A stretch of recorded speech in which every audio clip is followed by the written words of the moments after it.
Well, hello everybody, how are ya?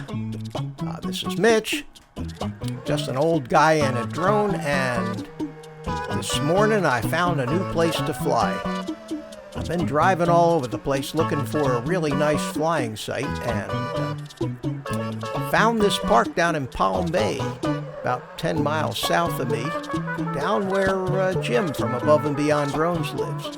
I tried to call him, but he's busy. Maybe we'll meet up there in a day or two. But this place has it all.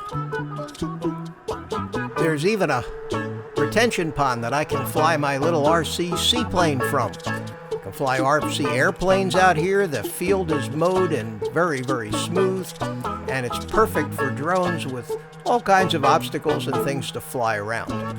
Now, this flight today was the first flight I've done in about a week, and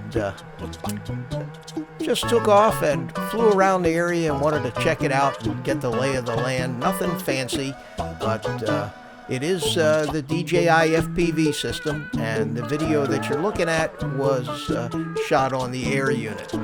I noticed that I think the drone could use a little tuning because at certain times it is a little jittery, but that's a story for another day. Anyway, not a real fancy flight, but pretty nonetheless, so enjoy it, and we'll see you the next time.